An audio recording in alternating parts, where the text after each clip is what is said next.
Bungie changed how we get supers in a big way this last DLC that shipped on December 7th. Today I'm going to walk you through exactly what those changes are and some of my early conclusions. Get your popcorn out because wow, this new system is way more complex. To start out, let's take a trip down memory lane. Before the DLC, you got your super in like 3 main ways. Passive regeneration, which is just by sitting. You could literally do nothing and just watch your super bar fill up, and the rate at which it filled was just dependent on your intellect. Number 2 was getting defeats. Obviously, every time you would get a kill, you would get this little white boost to your super bar, like a bonus. And then third would be mods or perks that would modify that. Like Ashes to Assets, for example. You would get a massive bonus on grenade kills, or maybe you would dodge with distribution or dynamo. Those were ways to get your super up. Well, now there's like 10, I think there's 37. You know what, there's actually just too many to count because I still don't know if I've got them all, but I have a ton of them. While everyone was playing Master Chief in Destiny this past week, I was in the depths of hell learning super regeneration. So let me try and lay this all out for you. Stick around to the end, by the way, because I eventually take all of this and make my final recommendations. Now, at an extremely high level, here are some buckets for how you can get your super energy in this new DLC. You have the passive regen, getting defeats, and all those mods. Those are the same in concept as before, but now you also get super from dealing damage to people. You get super from taking damage. The amount of super you're going to get from those actually change based on the type of weapon. Abilities give different amounts than weapons do. And the crazy thing is that almost all of these vary depending on what character or subclass that you're playing. Now let's start with the easy one, passive regeneration. Here's an old graph of intellect and super cooldown. Stasis had a different curve, but all the 27 light subclasses shared this one specific curve. Plain and simple, the line on the graph shows what the cooldowns used to be pre-DLC, depending on your intellect stat. Obviously, the higher the intellect, the lower the cooldown time, which is why the line goes down. Well, Bungie didn't want that anymore. They didn't want all of the supers and subclasses and everything to just share this same curve. They talked a lot about being able to kind of turn specific knobs in the game for better balance. Well, that's exactly what they did when they posted this list in the TWAB and the new patch notes. It has a mistake, by the way, which we'll get to later. What they did is they took all 30 subclasses, right? The 27 light and then the 3 stasis, and bucketed them into 5 different tiers. For example, since Well of Radiance doesn't get much sunlight in PvP, it was given tier 5, which is the fastest cooldown. And we're going to get to the numbers soon in a bit here too. On the other end, however, you have tier 1. Those are the dominant supers, so they get the slowest cooldowns. Now, if you notice, there isn't 30 subclasses or bullet points here, right? And if you're like me and you don't know what anything is called, that might be confusing. So I actually made a really quick image for you to show all 30 subclasses just so it's super ultra clear on what bucket or tier that they belong to. Good old Discord named this Castle's Scuffed Super Tiers, which, well, yeah, granted, it is very scuffed, but it gets the point across. The trees are circled with their tier number next to them. 3 of them have a correction. The patch notes say that top and bottom tree Night Stalker are tier 3, but they're not. They're actually tier 4, just like Blade Barrage. And then Revenant said that it was going to be tier 4, but it's actually tier 2. Here, I even convinced Pattycakes to give me his old Photoshop files from a year ago so that I could make this pretty little breakdown for you. I suck in Photoshop, so this actually took me a while, and if it doesn't buy a like from you on this video, then I don't know what will. All right, so let's actually take these 5 buckets or these 5 tiers and plot them on a chart for you so that you can kind of see what they look like. The 5 lines represent those 5 tiers, and then I put the supers in the legend on the right-hand side. Look at Zero Intellect on tier 1, the purple line. That's like bottom tree striker, for example. It's literally 15 minutes in 1 second. A Crucible match is 10 minutes for reference. I mean, heck, 100 intellect on a tier 1 subclass has the same super cooldown as 30 intellect on Night Stalker. Let that sink in because it gets amplified even more later on in the video. Now, we do have a lot to cover, so I'm just going to say the biggest takeaway here is that you can clearly see some different slopes, right? Like 0 to 30 intellect is really, really steep. Going from 0 to 1 and then 1 to 2 and then 2 to 3 all make massive differences to your passive cooldowns. So like you should never run less than 30 intellect. But then from 30 to 70, I'd say it's like fairly decent slope. It might be worth it. But then after 70, it's just getting worse and worse. We're going to come back to how these look relative to pre-DLC, but I really want to go on to the next section, which is getting kills, dealing damage, and taking damage. Now, we all know that when you get a kill, you see that little white colored bump in your super energy, right? Well, I want you to imagine your super bar is a cup, and it takes 457 units to fill it up.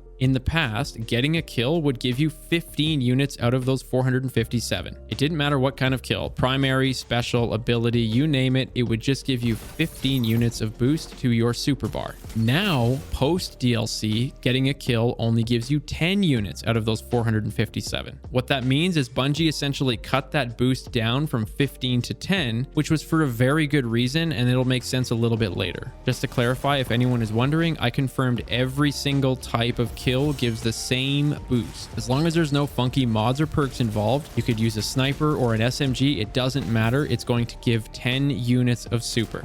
Same with your intellect, by the way. You could be on 100 intellect or 0 intellect. One kill is going to give you 10 units out of that super bar, period.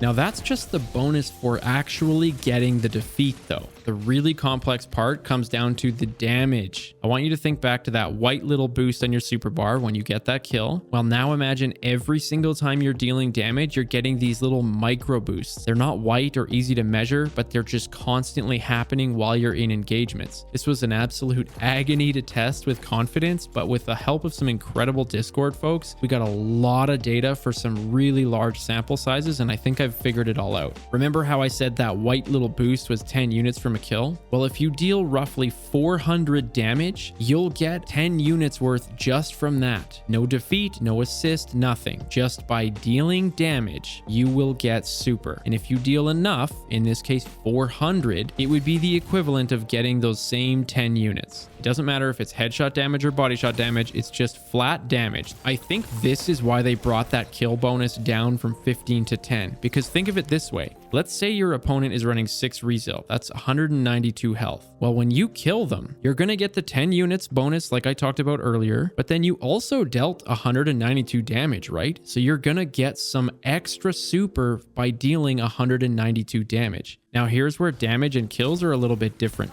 I keep saying 400 damage will give you 10 units of super. What I mean is 400 primary weapon damage. That's what will give you 10 units of super. If you dealt 400 damage with a sniper rifle or a shotgun or whatever, that will not get you 10 units. That'll get you less. In fact, if you wanted to get the same 10 units with your special weapon, you have to deal 650 damage. This is kind of awesome because it means Bungie is forcing you to get more damage if all you want to use is a special weapon in order to get the same super in return. It's promoting primary gunplay a lot. Now there's another layer to this. I'm gonna sound like a broken record, but I'm gonna say it one more time. The kill bonus is always 10 units no matter what, but the super regen from dealing damage depends on what subclass you're playing. That's right, dealing 400 primary weapon damage on Blade Barrage, a tier 4 subclass, will actually give you more super than dealing the same 400 primary weapon damage on Spectral Blades, a tier 1 subclass. I thought there's no way it's this complex, but it is absolutely the case. We tested it over and over and over and got the exact same ratios. But yeah, it's worth noting the tiers aren't just like flat cooldown times. The tiers are also changing part of the damage taken and given calculation, right? Like there's more to that tiering system than just a valuation of how good or how bad or something is, right? And I think that's probably part of the salt is like tiering lists are the thing you put on Twitter when you want to generate impressions from hate. Here are some numbers to try and show you what I mean. These represent how much damage you need to do with the primary or special in order to get those 10 units. I show all 5 tiers, and again, I'm just using 10 units as sort of like a baseline because that's what you get for bonus whenever you get a kill. The point of this table is just to show you that dealing damage actually matters more or benefits you more on higher tiered subclasses. It takes roughly 400 damage dealt if you're on a tier 1 like Bottom Tree Striker to get those 10 units, which is what I've been saying over and over. But if you were on Well of Radiance, you only need to deal 265 damage to get those same 10 units of super. To me, that seemed crazy because that means tier 5 subclass is getting 35% more super from the same hand cannon shot that a tier 1 subclass would. Now it keeps on going. There's the entire flip side of the coin. Taking damage also gives you more super energy. And I realize it seems crazy, like how the heck are they allowing us to get super in so many different ways? But honestly, it's really necessary. So let me just go back to that original chart. These are the cooldowns for those 5 tiers, right? Well, if I slap on the old cooldowns from pre-DLC for light and subclass, that's the light blue and dark blue. I mean, take a look at how much lower those are. Literally 100 intellect today on tier 1 isn't even as fast as 0 intellect pre-DLC. Back to the taking damage part. Just so it's clear, you could never shoot your weapon, and just by simply getting shot, taking damage, you will gain your super energy faster. I think this is Bungie's way of helping teams from getting steamrolled maybe. And what's cool though is that it's not as potent as dealing damage. So let's go back to that same example. Bottom tree striker or a tier 1 subclass. We know that dealing 400 damage will get you 10 units of super, but in order to get those same 10 units by simply taking damage instead of dealing it, you actually need to take 600. Hopefully that makes sense. By being engagements, you're rewarded, but not quite as much as the person dealing the damage. And yes, you guessed it, it varies by subclass. I was really shocked. A tier 5 subclass like Well of Radiance would only actually need to take 410 damage, not the 600 like tier 1. And by the way, I'm sorry this is all over the place, like tier this, tier that. I know it's kind of convoluted and complicated, but I really wanted to just get this all out there so that everyone has it and can reference it. So let me just do a quick summary. Your intellect level changes your passive regen, and it has no impact on the amount you get for kills, damage, or anything like that. The kill bonus is the same no matter what. Doesn't change by intellect, doesn't change by subclass, doesn't change by weapon or ability. Dealing damage varies by primary or special, but it also varies by subclass. Taking damage does not vary by primary or special. If you got hit for 70 from a hand cannon versus 70 from an SMG, your damage taken will give you the same amount of super. It does, however, just like dealing damage, vary by your subclass. Oh, right, and I did not test heavy weapons because F that, fight me.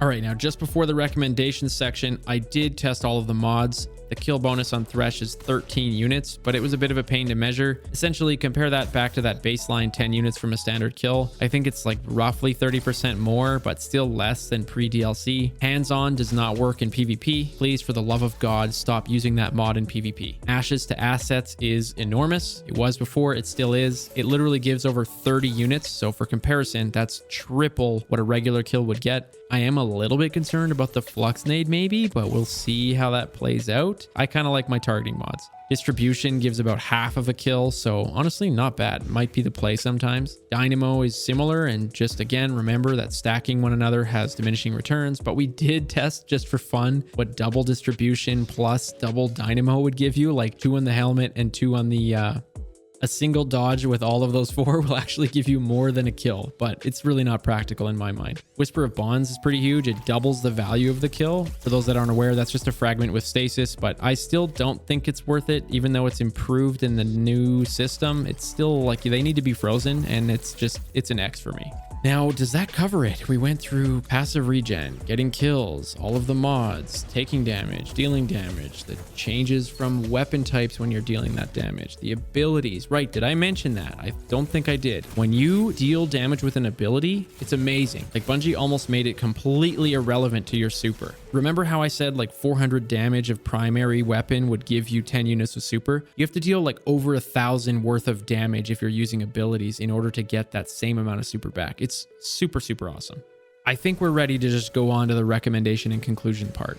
I get that, I just spit out a bunch of info and numbers, and it's like, okay, cool, Castle, like, thanks for the random math and information, but like, what am I supposed to do with it? I get it. None of this is really meaningful unless there's some kind of actionable conclusion or something for you to take from it and actually go and change how you're playing or doing in the game, right? It's honestly been kind of hard. Like, I was really scratching my head. How can I come up with a super tangible action item like I said? I did, however, think of one scenario that I think is pretty applicable to all of it. Think of it this way. Dealing damage and getting kills basically got twice as important as before, and the level of importance for your intellect stat on your gear got cut in half. To make this super clear, let me just run through an example. Let's say you're running 70 intellect on a tier 1 subclass. This time we'll say Shadebinder. Your passive cooldown at 70 intellect on that is 8 minutes and 34 seconds. Now let's pretend that you hop into control and you get 12 defeats. We'll look at that moment in time. Maybe that was a mix of 7 kills on your own where you did all the damage, maybe 3 of them where, you know, like you just got the final bullet off and your teammates were the ones who did the pre-damage, and maybe 2 of them were assists. Because of all the tests and data that I have now, I can actually calculate that you'd get your super in roughly 5.5 minutes. That's not bad. After 12 defeats, you've cut that from 8.5 down to 5.5, which is essentially a 3-minute reduction. But now let's run that same scenario at 40 intellect. How many defeats do you think you'd need to get in order to get that same cooldown? Only 15. Compared to the 12 defeats before, you would only need 3 more kills to make up for being at only 40 intellect. You see what I'm getting at here? Like dealing damage, taking damage, and getting kills make up so much more in your bar now than the passive regen. Of course, you'll get the build crafters out there who spec like everything into it. And yeah, obviously it'll be noticeable. They could go 100 intellect, run bottom tree Goldie for that precision bonus, use thresh perks, tack on mods and all of that. Of course, that's the beauty of Destiny. It's like synergistic, and then they will obviously get their supers way faster. But the overall message is that I plan to push my gear stats into ability cooldowns. Now, remembering how dealing and taking damage is actually valued more beneficial on higher tiered subclasses, it also has me questioning my bottom tree striker because it's a tier 1, the slowest situation. With only 1 week under my belt, I might suggest the following. On tier 5, you could probably run 30 intellect and be completely fine. On a tier 4 sub like Night Stalker or Blade Barrage, maybe 30 to 40 intellect, no more than 50. Similar for tier 3, I think you'd want maybe 40 or 50, but nothing more than that. Tier 2s, I could see them running 40, but I would probably lean towards 50, maybe even 60. And then for tier 1s, I do think it would be a good idea to run at least 50 because the cooldown is just so slow to begin with, and the fact that dealing damage is valued less on tier 1s than it is on the higher tiers, right? It really depends too, right? Like Trials is very different. There isn't much gunplay in 3s versus 6s. Like there's just literally less targets all over the place. So you can't always neglect the passive regen. So you really don't want to hear people saying that intellect doesn't matter. It will always matter. It just matters half as much in my opinion now. That's a wrap. I seriously think you should hit that little red subscribe button because it's my birthday. And if you do, then I'll see you in my next video. Cheers.